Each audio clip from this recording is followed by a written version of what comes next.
जम्मू कश्मीर की हालात को ख़राब कर रहे हैं, ये सिर्फ एनसीपीडीपी और भाजपा वाले कर रहे हैं। क्योंकि एनसीपीडीपी ने यहाँ बहुत वक्त तक यहाँ पर रूल किया, कुछ अच्छा काम उन्होंने किया नहीं, सिर्फ और सिर्फ यहाँ पर उन्होंने एक तानाशाह सरकार चलाई। और भाजपा है तो भाजपा ने तो अब हद ही कर दी है।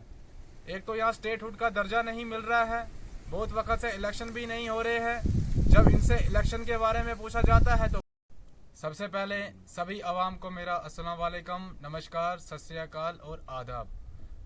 मैं शीतल सिंह बाली जम्मू कश्मीर अपनी पार्टी से डिस्ट्रिक्ट रामबन का यूथ का वाइस प्रेसिडेंट आज एक खास बातचीत करूंगा।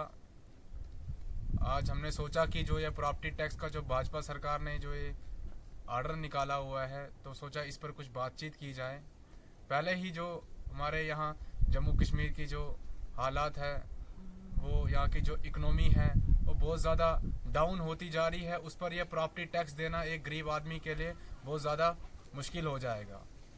जो एंटी एनक्रोचमेंट का यहाँ पर इशू चला, उसमें भी बहुत सारे जो कुछ गरीब लोग थे उनके भी मकान वगैरह टूटे। और आज ही यहाँ पर जो एक नया प्रॉपर्टी टैक्स का जो निकाला हुआ है, तो इससे बहुत ज़्यादा एक गरीब आदमी को नुकसान पहुँच सकता है।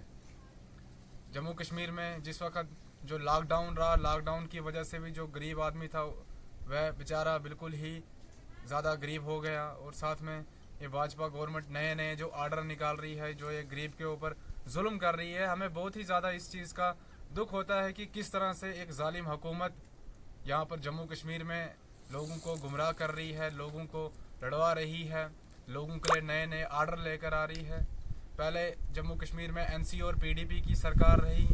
एनसीपीडीपी ने भी कुछ खास काम यहाँ नहीं किया, सिर्फ अपने बच्चों के शौक पूरे किए और अपने शौक पूरे किए और जम्मू कश्मीर को छोड़कर वो बाहर भाग गए। उन्होंने भी यहाँ का जो ट्रेजरी था सारा ख़त्म कर दिया। तो जम्मू कश्मीर की हालात को ख़राब कर रहे हैं, ये सिर्फ एनसीपीडीपी और भाजपा वाले कर रहे हैं। क्योंकि एनसीपीडीपी ने यहाँ बहुत वक्त तक यहाँ पर रूल किया, कुछ अच्छा काम उन्होंने किया नहीं, सिर्फ और सिर्फ यहाँ पर उन्होंने एक तानाशाह सरकार चलाई। और भाजपा है तो भाजपा ने तो अब हद ही कर दी है।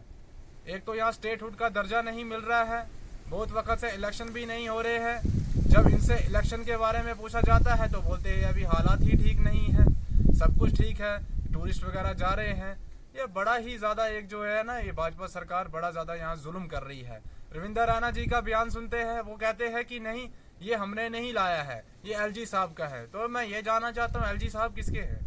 जो एलजी साहब है वो तो भाजपा के ही है ना, सेंटर से उन्हें अपॉइंट किया गया है। अब ये रविंदर रैना जी बोलेंगे कि हम कुछ नहीं कर सकते, हम एलजी साहब से बात करेंगे।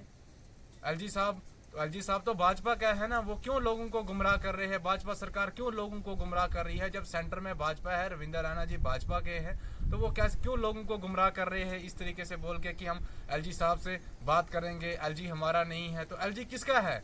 ये लोगों को दिखाया जाता है कि एलजी भाजपा का नहीं है, पर है तो एलजी भाजपा का ही। तो इस तरह से जो ये यहाँ पर जुल्म हो रहा है, हम इसके बिल्कुल खिलाफ है। हमारी जम्मू कश्मीर अपनी पार्टी हमेशा से गरीब लोगों के साथ खड़ी है। हम गरीब लोगों की आवाज़ को उठाते रहेंगे, गरीब लोगों के मुद्दों को हल करते रहेंगे।